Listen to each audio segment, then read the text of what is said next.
Before we hear the cases today, I have some guidelines to read. This is a public hearing, and we are the Zoning Board of Adjustments for Putnam County, Florida. We operate under the authority of Articles 11 and 12 of the Land Development Code as amended.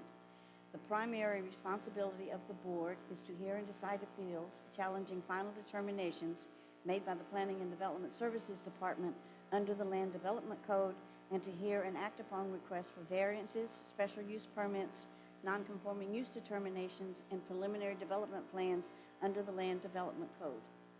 A variance is relaxation of the requirements of the zoning code in a particular case where, because of unusual circumstances, a little enforcement of our zoning code would result in undue or unnecessary hardship. The zoning code permits us to authorize variances only for height, size of structure, size of yards, and open spaces. If we grant a variance, we may impose reasonable conditions on the use of the property, which must be satisfied if the variance is to remain valid. The standards we use in deciding whether or not to grant a variance are listed in Section 45-833 of the Land Development Code. A special use permit is special permission to use property in a fashion which the zoning classification of the property does not automatically permit. If we grant a special use permit, we may impose reasonable conditions on the use of the property, which must be satisfied if the special use permit is to remain valid. Unlike a change in the zoning classification, as a general rule, a special use permit applies only to the specific use requested in the application for special use permit. The standards we use in deciding whether or not to grant a special use permit are listed in Section 45-1083 of the Land Development Code. Procedurally, we will call each case by name and number. A member of the staff will then briefly explain to us the nature of each request. We will then take any comments from the applicant or their representative, followed by any public comments concerning the request. Please direct all comments or statements to the board and not to other people in the audience.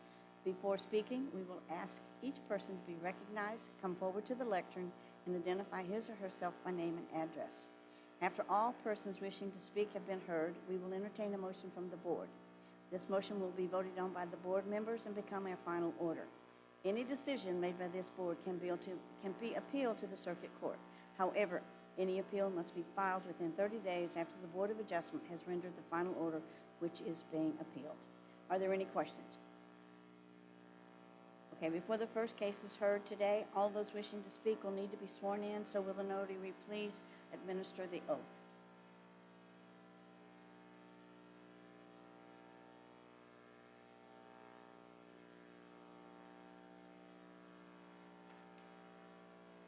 So no one wishing to speak?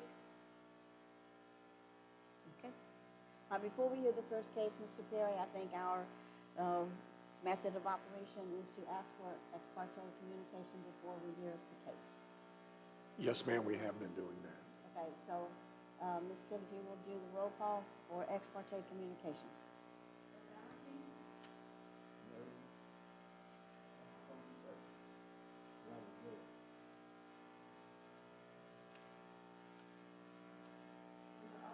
No.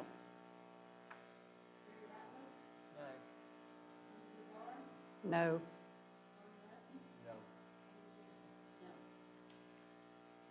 Okay. First case, Ms. Brown. Ready? Yes, ma'am. For the record, Nancy Brown, Planning and Development Services. Going to present to you today case number, special use permit number 22-008. The applicant is R. Donovan Wanda Kennedy. The location of the tower, proposed tower, will be 539 West Pinal Road in Palatka. Parcel ID number 20-10-00-0050-0450-0020. Location of the tower is on a parcel of about 7 acres, 6.98 plus or minus, on the west side of Pinal, approximately 0.6 miles north of its intersection with State Road 19. Future land use of the property is urban reserve, and the zoning district is agriculture. We're here today because a special use permit is required for the communication tower to be located in an agricultural zoning district. A little bit of background. LDC section 45-172 requires the permit in the Ag zoning district. This permit has been seen by some of you members at least twice. The first time was in 2012. For 545 days passed without a commencing construction, so that expired, and so did this one-year extension. Most recently, in 2021, we did see this permit come before us. It was when we were in a Zoom meeting, I think our first Zoom meeting, truthfully, and it was approved with conditions. However, the 545 days has elapsed, and according to the staff report, as you see, and testimony from the agent, it was due to the COVID pandemic. Okay. I'm going to show you an aerial map. It may be a little bit difficult to see on your screens, but there is a light blue rectangular area just about in the middle of the screen. The north-south is Putnam. Location of the property again is 6.98 plus or minus acres. You can see it's pretty much pasture land. Here's a picture of the zoning map showing the current and surrounding zonings for the property and the adjacents. Future land use map. Pretty much the whole entire area is urban reserve. Again, you can see the property in a light blue on your screen. The next slide is actually the application for the tower came from the tower company. Shows the location of the proposed location of the tower in the southwest corner of the property.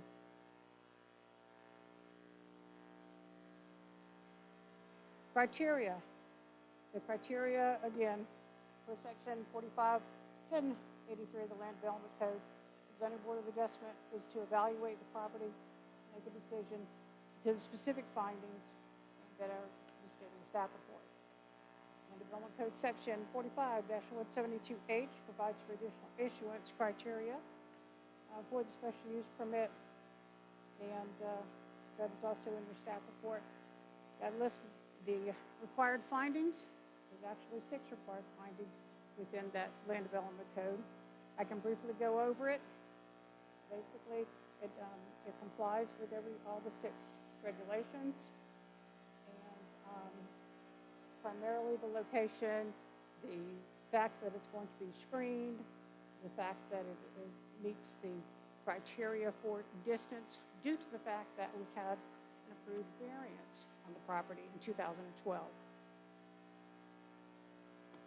Continued for the list of conditions and conclusion of recommendation, we do recommend approval of the tower. It's a 260-foot tower, 255 feet with 5-foot antenna, and the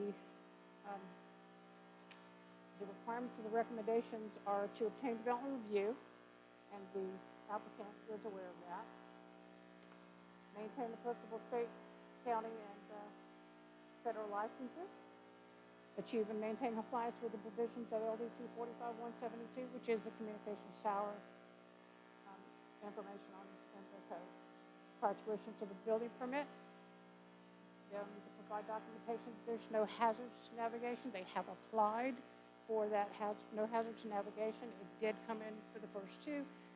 According to the agent, they're backlogged at the FAA, so that is going to have to be a condition of approval prior to building permits. They'll also be required to provide us a bond for in case the tower is built and needs to be taken down. Within that, also, will be required to provide us access to the parcel, and if it needs to be taken down, they'll have to provide us the information necessary in the required documents for that. Every 10 years, they'll have to supply the building department with an engineering report that it still meets the required codes. Any questions by the board? The agent for the applicant is here. Is there any questions specific to that? Any questions? Okay, thank you. All right, before we proceed with the application, let's do a site visit roll call. Yes. Yes. Yes. Yes.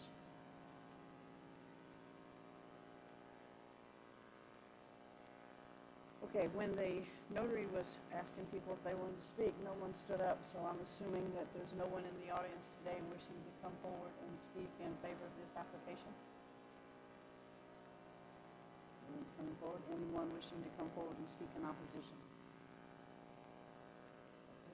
With that, we will close it to the public and open it up for board discussion and motion.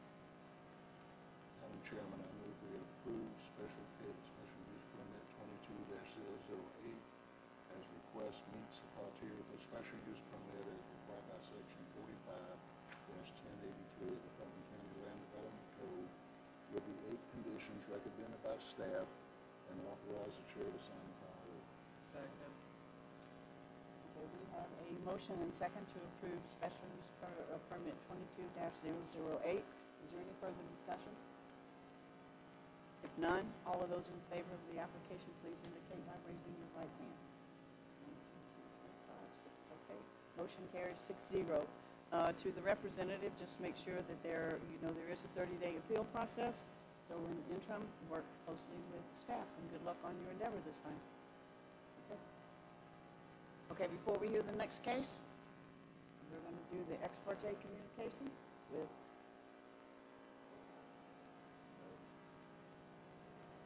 no. No. Okay, for the record, that was B22-009.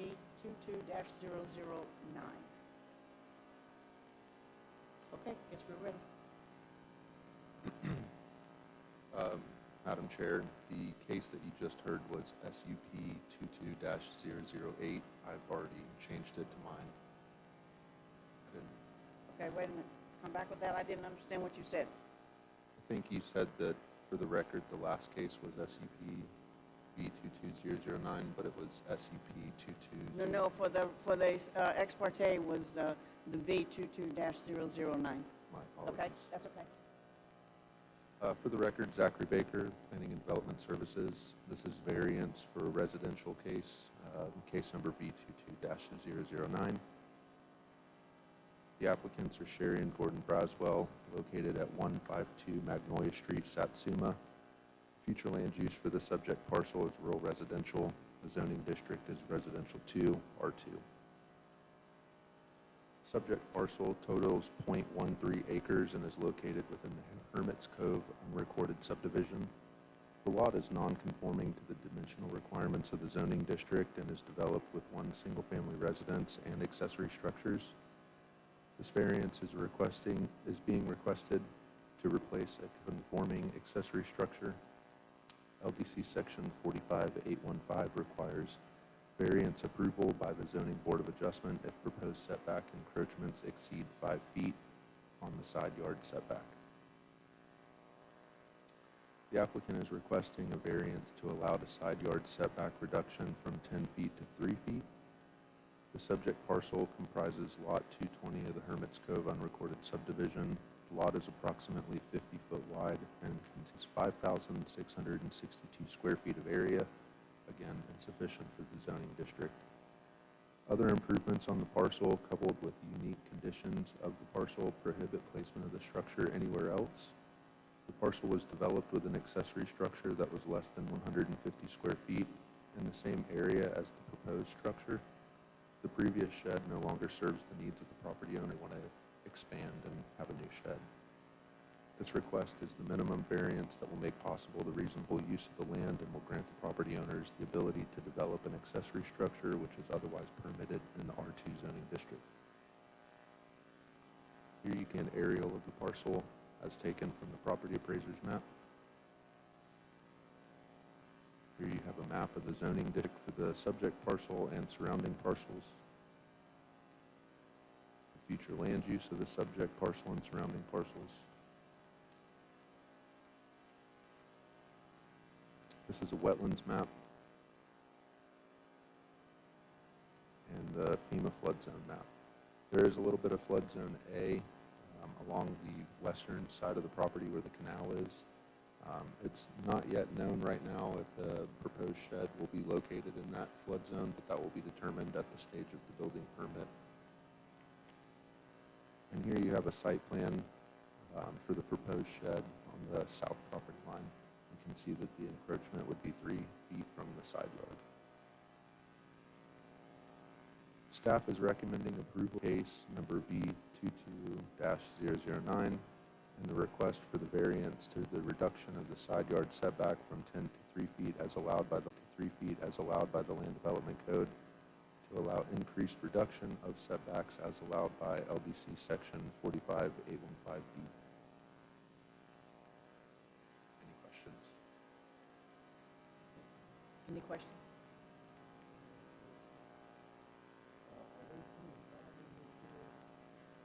I don't know the answer to that question, sir. I would assume possibly just for lights, but I don't know. That wasn't something that I determined.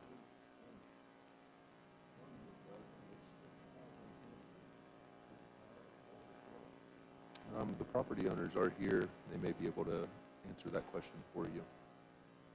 But would that make a difference as far as the variance is concerned? Because I don't think that that's part of our, No, I mean, if they put on the scope of the project that there's going to be power and water there, the building team will review and make sure that it's all compliant with the Florida Building Code. But no, this variance is just for the reduced setbacks. right, you said that. Doesn't matter. Okay, all right. Any other questions? Okay, at this time, let's, before the applicant will vote, let's do a site visit roll call. Yes. Yes. Yes.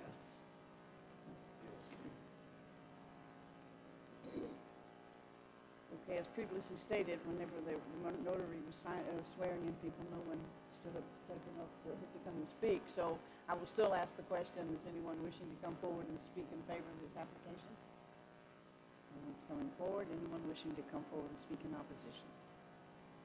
Okay, this time we'll close it to the public and open it up for board motion and discussion. What?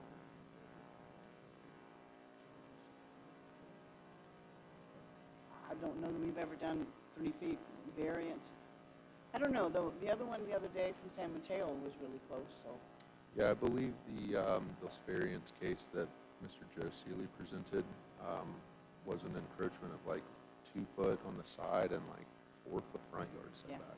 It was pretty short. I mean, the lot's really small, so it's very difficult to squeeze anything in there.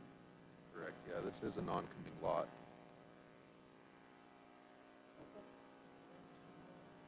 Nobody complained. There's nobody here voicing opinions. Okay, so, we have a motion?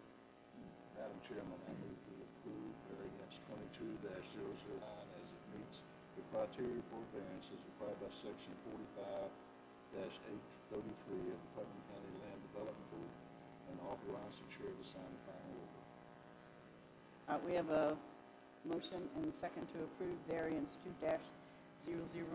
Is there any further discussion? If not, all of those in favor, please indicate by raising your right hand. 1, 2, 3, 4, 5, 6, vote 6-0, motion carries. Just remember, there is a 30-day appeal process, so if there's any problems or issues, please work closely with staff, and good luck with your project. Okay. Before we hear the next case, which was VN 2-001, let's do an ex parte communication roll call. No. No. Okay. All right, thank you again. For the record, Zachary Baker, Planning and Development Services. This is a non-residential variance, VN 22-001. The applicant is Ridgeway Land LLC. Signatory for the agency is Wells Delozen. He is present today. The location of the project is 219 Gordon Chapel Road, Hawthorne. The future land use is industrial. The zoning district is industrial heavy. Subject parcel totals 38.36 acres of land and is located on the west side of Gordon Chapel Road, south of the railroad. The lot is conforming to the dimensional requirements of the zoning district and is developed with a small office building, a parking lot, and a large paved area. Variance requested today is to waive the perimeter and vehicle use landscaping areas, as well as the vegetated type 30C incompatibility buffer.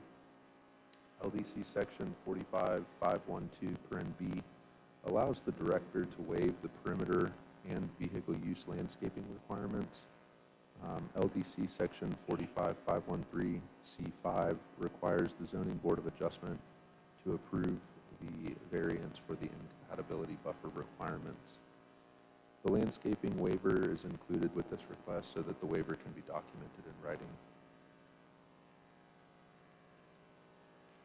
The applicant is requesting a variance to waive landscaping requirements and the incompatibility buffer requirements. Substantial vegetation exists within the boundaries of the property. Areas which require the incompatibility buffer are occupied by dense, mature, and native vegetation. The type 30C incompatibility buffer requires a masonry wall, which would require the applicant to clear existing vegetation to develop that wall, and it would reduce the presence of the vegetation that's already there. Furthermore, since the masonry wall is only required along two boundary lines, a fence uniformity scenario could be created as defined by LDC section 45.532(b), unless the masonry wall went all the way around the boundaries of the parcel. The proposed activity will take place at least 1,000 feet from the existing residential development. Existing land conditions such as elevation and vegetation aid in buffering the proposed use. So here you have an aerial of the outlines of the property. The zoning district indicating that it's industrial heavy. Future land use designation for the subject property. A wetlands map and the FEMA flood zones. Here you have a site plan. You can notice down in the bottom right of that site plan, that's the only two property lines where the buffer would be required.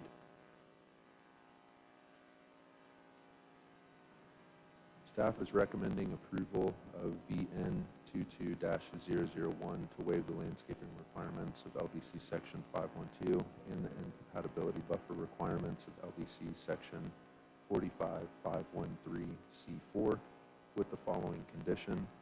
The property owner shall plant a row of evergreen canopy trees which are no less than 8 feet high at the time of planting and are spaced no more than 30 feet apart. The trees are to be planted within 30 foot of the property line along the northern boundary line adjoining parcel 30-1-2-string-0060-string. Compliance with this condition will be reviewed in the forthcoming DRC submittal. And this map just shows where that buffer is going to be required, those 6 evergreen trees 30 foot apart. It's about 186 foot, so we kind of rounded down a little bit there, but that shows you where it would be. Any questions? Any questions for staff? Okay. All right, let's do site visit roll call. Yes. Yes. Yes. Okay. I'm going to ask the question. Anyone wishing to come forward and speak in favor of this application? No one's coming forward. Anyone wishing to come and speak in opposition? At this time, no one's coming forward, so we close this portion of the meeting to the public and open it up for board discussion and motion.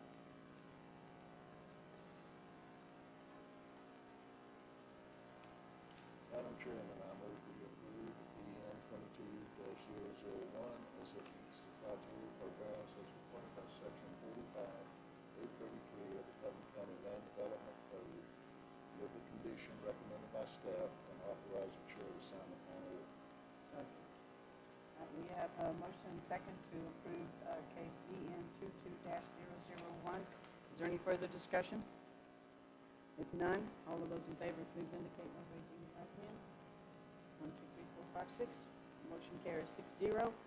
Do recall there is a 30-day appeal process, so if there's any questions, please work close with staff and hope you do well in your project. Okay, let me see. That's all the cases for today, so we're down to old business. Do you have anything from previous months to discuss or anything? Okay, the next is new business. It's not on the agenda, but I was told I could put the election of officers under new business. So if anybody has no objections, we will do that. No. Election of new officers for 2023. I'll second it. We did it last year. We have to do it every January. Mr. Perry, do you need to Just the other day. do you need to conduct the actual process? Well, I certainly can. Sure that's it. I certainly can, ma'am. From what I understand, there's been a motion and a second for you to retain the chair for the coming year. Of course, nominations are open. Is there any other nominations for the chair?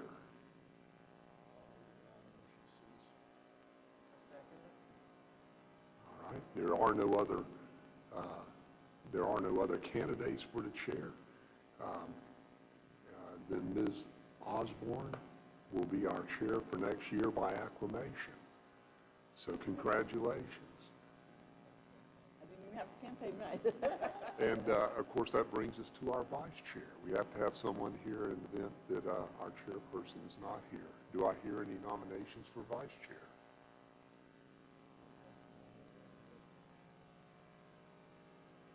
We have a nomination of Mr. West. Do we have a second? Second. Are there any other nominations? Seeing that there are no nominations, then the nominations are closed, and Mr. West, you are elected by acclamation as our vice chair for the coming year. Congratulations to you. Congratulations, Mr. West. Thanks. Okay, the next thing on the agenda is the approval of the November 18th, 2022 meetings. Anybody have a chance to read them? Motion to approve, how about a second? All right, we have a motion and a second to approve the November 16th, November 16th, 2022 minutes. All in favor say aye. All opposed, motion carries 6-0. Okay, at this time, how about a motion to adjourn? Recommendation to adjourn. Okay, thank you much.